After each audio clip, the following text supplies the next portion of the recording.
j'espère que vous allez bien. On se retrouve dans l'épisode 1 ou 2.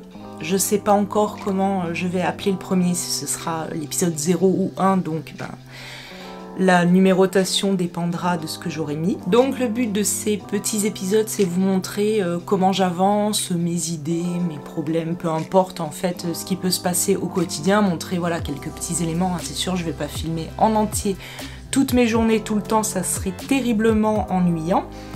Mais vous montrer un petit peu ce qu'est mon quotidien et ce qui peut se passer, que ce soit dans ma tête ou autour. Donc première petite chose, vous voyez dans l'épisode précédent quand je vous parlais de couacs que j'ai en permanence, eh bien il y a 2 jours, en fait j'avais déjà prédécoupé un t-shirt, enfin voilà ce modèle là mais sans les poches.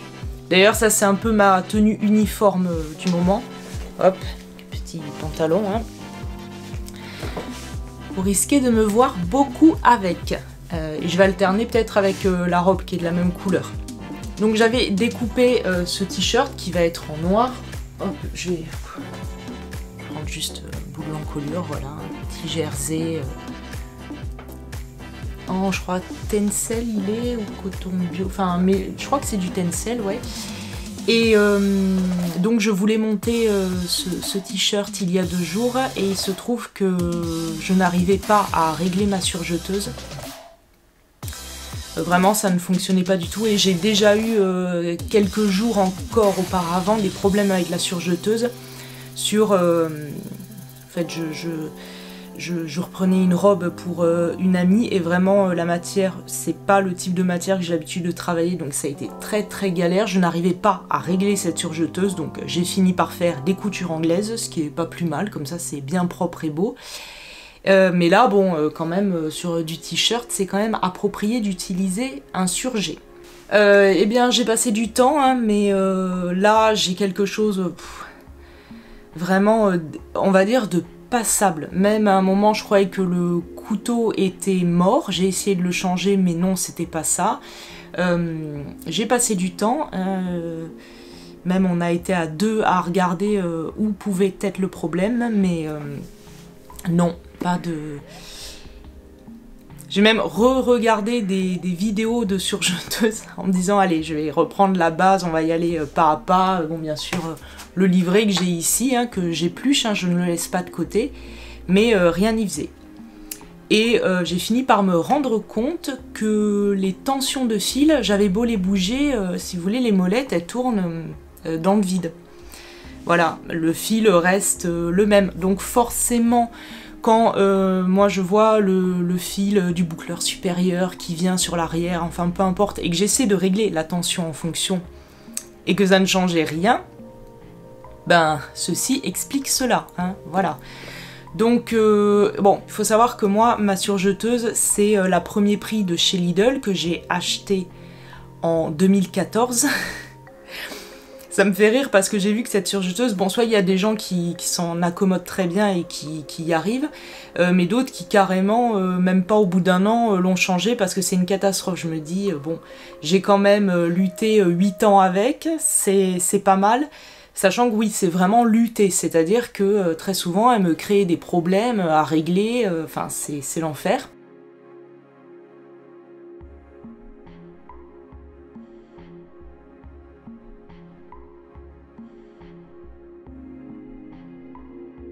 Donc voilà, je me suis renseignée pour acheter une nouvelle surjeteuse. Bien évidemment, celle que je vise n'est plus en stock nulle part, donc je vais attendre de voir si ça revient. Mais en attendant, mon t-shirt, je peux pas le monter. Les vérifications que j'avais à faire par rapport à ce patron, donc en remontant un t-shirt, ben, ce sera pas pour de suite. Mais c'est pas grave, parce que là, je vais avoir un peu plus de temps devant moi, et puis bon, on attendra que ça vienne. Voilà, c'est tout. Voilà un petit peu le carnage là de la surjeteuse, c'était pénible. Et encore, bon bien sûr j'en ai jeté, mais voilà à quoi ça ressemble quand on fait beaucoup de tests. Sinon, dans toute autre chose, ça fait un moment en fait que je me dis j'aimerais bien, en fait je suis un petit peu tiraillée si vous voulez. J'adore faire des choses avec des coloris assez neutres, assez, voilà, terre, limite, je suis un petit peu militaire, mais en gros c'est parce que, les militaires, je crois que je l'ai déjà dit, mais forcément ils ont des couleurs qui se rapprochent des couleurs de la nature, donc moi c'est quelque chose que j'aime beaucoup. Donc là c'est vrai que je commence à avoir, je regarde parce que c'est derrière moi que j'ai mon placard qui est ouvert, là j'ai un peu tout qui est ouvert. J'ai pas mal de tons un petit peu marronnés ou un petit peu écureuil, tout ça, voilà, dans les beiges ou les verts, parce que le kaki c'est une de mes couleurs préférées en vêtements. Mais d'avoir que ça, au bout d'un moment, ça m'ennuie un petit peu. Et je trouve que même à présenter, alors il y en a qui ont des, vous voyez par exemple des comptes Instagram où ils ont une esthétique très comme ça, très épurée, très propre, un petit peu désaturé et tout, et qui sont magnifiques. Moi, j'ai du mal encore à avoir ce rendu et cette esthétique. Et même au bout d'un moment, enfin c'est bien joli, mais je sais qu'avoir qu'une garde-robe qui soit comme ça finirait par m'ennuyer. Et je trouve que des fois, avoir des produits, non, pas du tout, des vêtements qui soient un petit peu plus audacieux, et ben c'est sympa. Parce que même pour, on va dire, l'humeur et tout, c'est plutôt chouette d'avoir des choses qui sont colorées ou avec des motifs un petit peu forts. Voilà, ça sera peut-être pas forcément la chemise de tous les jours. J'ai dit chemise parce que j'ai une chemise en tête, mais ça peut être n'importe quoi d'autre. Mais je trouve que c'est une piste intéressante à explorer. Par contre, je trouve que c'est difficile. C'est difficile par rapport aux exigences que j'ai pour moi et du rendu que j'imagine. Parce que bon, trouver des tissus colorés et avec des imprimés, c'est pas ce qu'il y a le plus difficile à trouver. Mais après, des imprimés qui répondent à mes critères esthétiques et des couleurs pareilles, moi je suis pas trop, puis c'est pas ce qui me va le mieux de toute façon. Des couleurs trop vives, si vous voulez, il faut qu'elles soient un petit peu sourdes, comme on dit, c'est un petit peu plus rare. Voilà, par exemple, même un rouge, on peut trouver des rouges vifs, mais des rouges un petit peu plus sourds, sombres, ça peut être un peu plus compliqué. Peut-être que le rouge, c'est pas le meilleur exemple, mais bon, vous avez compris l'idée. Donc je fais des essais, j'essaie de regarder sur, on va dire, mes sites préférés de tissus, un peu à droite à gauche, et de piocher comme ça en me disant « Ah tiens, celui-là j'aime bien », et après faire sur ordinateur juste voilà, mettre côte à côte les photos et voir déjà si y a une cohérence qui se fait. Et donc pour l'instant, j'avoue, j'attends un petit peu avant de montrer des choix que je pourrais faire, parce que j'ai envie de garder un petit peu la surprise, mais je regarde beaucoup depuis un moment des tissus indiens, vous voyez, tout ce qu'on appelle block print, où c'est une technique qu'ils font à la main, où il y a vraiment voilà, la teinture qui va être appliquée sur des blocs sculptés et qu'on va appliquer sur le tissu. C'est extrêmement beau, mais justement je voulais pas tomber dans juste prendre le tissu et le monter sur un vêtement. Il y a des choses très belles, mais j'arrivais pas encore à trouver vraiment le motif qui me convenait et ce que je voulais en faire. Et là, je commence à en voir qui, je trouve, sont intéressants, mais surtout vont être intéressants. Donc je parle là pour le coup pour des motifs un petit peu floraux, à les associer vraiment à du carreau ou de la rayure. Et avoir voilà, des couleurs, là, je vous avoue, je regarde un petit peu. En ce moment, je suis assez sur tout ce qui est un petit peu lilas, mauve, violet, lavande, tout ça, voilà. Les dénominations d'une même couleur des fois ou un peu des dérivés, et peut-être dans du rose pâle ou de l'écureuil, du pécan. Voilà, là en ce moment je tourne un petit peu sur ça. Donc je fais des tests et je verrai après si j'arrive à trouver une combinaison qui me convienne. Il est vrai qu'on m'a parlé, je vais vous le mettre quelque part là, mon chemisier où j'avais mis un peu les carpes koi. Pareil, j'avais utilisé finalement 3 tissus à imprimer et ça avait bien plu. Et c'est vrai que le résultat est assez sympa. Et pour le coup, j'ai pas refait quelque chose de ce genre et j'ai envie de m'y remettre, mais même avec des vêtements avec des volumes plus importants et vraiment des imprimés peut-être encore plus forts. Enfin, l'imprimé carpe est fort, mais si vous voulez, les couleurs restent assez ça reste entre guillemets discret pour l'ensemble. Là, ça serait vraiment partir sur des choses un petit peu plus remarquables. Voilà, quand je parle un petit peu de choses un peu audacieuses, ben, c'est un petit peu des choses comme ça. Vous voyez, il y a du mélange de carreaux, de fleurs, il y en a même des différents avec différentes couleurs. Et l'ensemble est super beau, quoi. Ça donne un truc très chouette, ça reste raffiné, je trouve, mais tout en ayant du peps, quoi. Et dans la série Petit Couac, il y avait un tissu toujours en block print, donc pareil avec cette technique indienne, mais sur des formes très géométriques avec des petits triangles, des petits carrés. Je l'ai plus sous les yeux, mais je sais que ça formait un carreau, où dedans il y avait des petits triangles, carrés, enfin un petit mélange comme ça, qui était crème et noir, magnifique. Ça faisait des mois que je l'avais repéré, sauf que je ne savais pas encore ce que j'allais en faire. Donc dans ce cas-là, ben, ça veut dire je ne sais pas combien de métrages commander. Et vu que c'est vrai que je suis sur des vêtements qui sont assez oversize ou qui ont beaucoup de volume, enfin en tout cas, je travaille à ça depuis un petit moment. Commander le classique, je commande 3 mètres et c'est bon, comme ça si je veux faire une robe ça passe. Non, là je ne peux pas, être dans cette démarche et 3 mètres risque d'être trop juste. Sauf si je faisais une chemise ou un haut simple. Et là récemment j'ai dessiné une jupe longue où j'ai fait quelques petits tests et je me suis dit ce tissu sur cette jupe ça va être canon. J'ai pu en plus estimer le métrage qu'il me fallait, donc j'étais autour de 4 mètres, 4 mètres 20 pour le coup, parce que là on est sur une laisse de 110 cm et pas de 140. Il n'y est plus. Voilà. Et vu que c'est des tissus artisanaux, en fait j'ai demandé au distributeur s'il y allait avoir du restock, mais il m'a dit on ne sait pas, puisque c'est artisanal, fait à la main, donc c'est variable, on ne sait pas s'ils vont en refaire ou pas. Donc je suis très déçue, j'espère qu'il va revenir, mais honnêtement j'ai peu d'espoir, mais voilà, c'est des petites choses comme ça, quand on veut faire les choses de manière un peu plus raisonnable et raisonnée. Vous voyez, j'ai attendu de savoir le projet que j'allais faire et le métrage exact dont j'avais besoin pour faire la commande. Ben, au moment où je l'ai faite, le tissu, malheureusement, il n'y en avait plus. Ça arrive. Ça m'arrive souvent, mais bon, ben, c'est ainsi. Dans le pire des cas, j'en trouverai un autre équivalent. Je pense que ce sera joli aussi, mais c'est vrai que celui-là, c'était mon petit coup de cœur.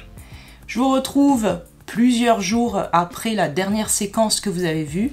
J'ai été pas mal en vadrouille et puis je suis revenue encore une fois dans ma petite bulle où j'ai fait les choses dans mon coin. Donc pour vous faire un petit point, dans la précédente vidéo, vous avez dû voir qu'à un moment je déballais une sorte de panneau un petit peu en liège et vous avez dû vite fait, notamment dans la première séquence je crois, voir des bribes de ce fameux tableau. Donc qu'est-ce que c'est ? C'est un tableau où j'ai mis tous les mois de l'année, donc de 2023, avec, j'ai commencé à mettre un petit peu les designs des vêtements que je comptais sortir en patron. C'est quelque chose de prévisionnel, c'est juste pour avoir en fait sous les yeux en permanence ce que j'ai envie de développer avec les tissus que je compte utiliser, et il y aura probablement plusieurs versions. C'est évident même, puisque entre celles que je monte d'abord pour vérifier que c'est ok et que j'expérimente à porter, celles que je vais utiliser pour faire le montage pour que vous ayez toutes les étapes en visuel, en vidéo, et probablement encore d'autres pour avoir peut-être d'autres coloris ou d'autres associations possibles. C'est un tableau qui est voué à bouger. Voilà, c'est juste manière de mettre certains vêtements déjà dessus. Il y en a qui vont peut-être partir de ce tableau, d'autres qui vont rentrer. Je ne sais pas encore si ce sera vraiment une sortie par mois. Ça ne devrait pas être ça, ça devrait être un peu plus. Mais bon, peu importe, c'est pour déjà un petit peu caler par rapport aux périodes de l'année, d'avoir quelque chose de cohérent. Je vais vous montrer ce tableau, mais probablement en floutant des parties, parce que vu que c'est des choses sur lesquelles je suis en train de travailler, je ne peux pas tout dévoiler comme ça d'avance. mais je peux voilà, vous montrer un petit peu à quoi ça ressemble. Et ça me permet en fait, quand je vais chercher les tissus ou que je travaille sur des nouveaux vêtements, en fait d'avoir ça visuellement en permanence sous les yeux. Ça me permet de me dire, par exemple, je sais pas, ah j'ai déjà 2 pantalons en cours de développement, ça serait bien de mettre une jupe par exemple pour les bas, pour avoir quelque chose d'équilibré et rester dans cet esprit collection que j'ai envie d'injecter dans les patrons. Donc voilà le fameux tableau où je vais flouter pas mal de choses, mais en gros si vous voulez, voilà, j'ai le design principal et les tissus avec le rendu de ce que ça peut donner dessous. Et ici c'est la palette de couleurs que j'ai développée pour moi en fait, pour savoir quel coloris choisir, etc. Elle va peut-être bouger, mais au moins elle a le mérite d'être là et ça me donne une ligne directrice. Ensuite, pour les nouveautés en fait que je suis en train de développer, donc là pour l'instant je fais plusieurs essais de patrons, voilà, je fais des versions toile des vêtements que j'ai dessinés et je vais en monter quelques-uns pour moi, pour cet hiver, et aussi voir comment je suis dedans et qu'est-ce que je pourrais changer, etc. Et pour en fait rester dans l'esprit d'une garde-robe cohérente et avoir en fait me faire un petit plaisir, on va dire, j'ai créé pour moi-même et pour cette fin d'année par rapport aux vêtements que je vais me créer, un mood board, ou autrement dit une planche d'ambiance. Donc c'est quelque chose en tant que styliste, et beaucoup d'artistes font pareil, c'est une planche où en fait on va mettre différentes inspirations, des choses, ça peut être tout et n'importe quoi, de l'art, des paysages, d'autres vêtements existants. Pour moi j'ai mis aussi des tissus par exemple, voilà, des photos, peu importe, tout ce qui peut vous inspirer pour créer une ambiance globale, si vous voulez, un mini-univers où il va y avoir quelque chose qui se détache dedans et la palette de couleurs qui va avec. Donc je vous affiche mon petit résultat final. Donc comme vous pouvez le voir, j'ai toujours mon univers lié au Japon, à la nature également, à la Corée, qui se dégage de cette ambiance. On est dans des tonalités très marronnées, rosées, un petit peu de lavande. On a une petite touche de vert par rapport au tableau du bas. Et je trouvais qu'il y avait une ambiance globale qui faisait un petit peu lyrique, poétique, un peu songe. Je trouvais qu'il y avait un côté rêverie dedans que j'aime beaucoup. Et donc voilà, cette planche que je me suis faite. À quoi elle va servir? Elle va servir notamment à développer des vêtements qui vont être en accord avec cette planche, mais pas seulement, parce que forcément ça reste quand même très collé à mon univers global. Donc les vêtements que je vais développer vont coller et à cette planche d'ambiance et à mon univers entier. Et en développant cette planche, j'ai bien évidemment pris en compte les vêtements que j'ai déjà dans ma garde-robe pour cet hiver, pour que ça reste cohérent au niveau des couleurs. Bien que évidemment, si vous êtes comme moi et que voilà, ça fait des années que vous essayez de développer une garde-robe cohérente, vous vous rendrez compte que quand même on n'a pas nos... Ça je l'ai déjà dit, on n'a pas notre style qui change radicalement d'une année à l'autre, c'est des évolutions un peu progressives. Et au niveau des couleurs, généralement on aime bien toujours les mêmes couleurs. À peu de choses près, il y a des choses qui peuvent changer. Mais quand là par exemple pour ma garde-robe, on va dire automne-hiver, par rapport à mes vêtements qui étaient stockés, il y en a certains que je garde de côté parce que les couleurs ne me conviennent pas pour cette année, peut-être que l'année prochaine oui, et je n'ai pris que ce qui correspondait avec justement cette ambiance que je veux donner cette année. Et honnêtement j'ai ressorti par exemple au niveau de mes pulls, 80% de mes pulls vont coller avec...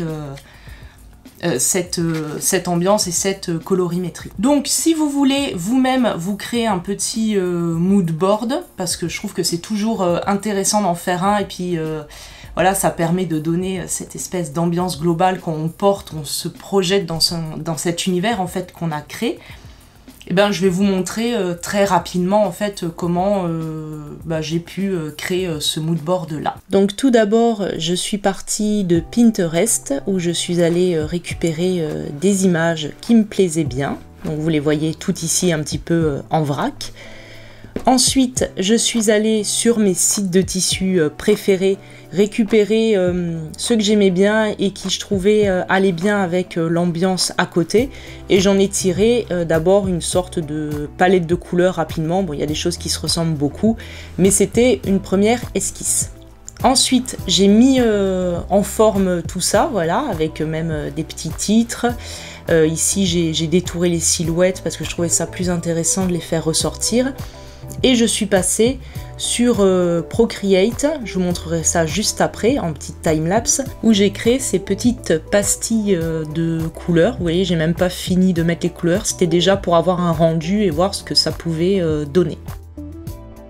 Au final, j'ai plutôt fait cette espèce de dégradé autour, donc ça c'est sur Procreate que je l'ai fait, mais je pense que sur Photoshop c'est possible aussi, c'est un flou gaussien à appliquer. Et ça me permettait d'avoir la palette de couleurs déjà présente sans la matérialiser par des pastilles ou des carrés.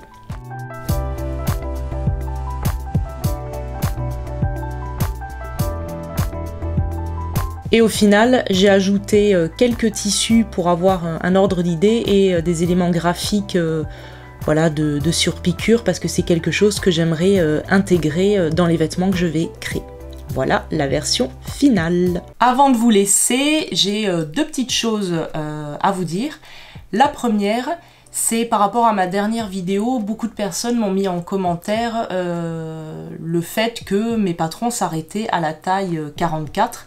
Donc soit c'était pour dire que s'ils n'en avaient pas acheté, c'est parce qu'ils ne se retrouvaient pas au niveau des tailles, ou c'est pour dire que c'est peut-être aussi ça qui freinait les ventes. Tout ça, c'est un oubli de ma part dans la précédente vidéo. La problématique des tailles, c'est quelque chose sur lequel je travaille et qui est voilà, dans, on va dire, ma liste de choses à régler.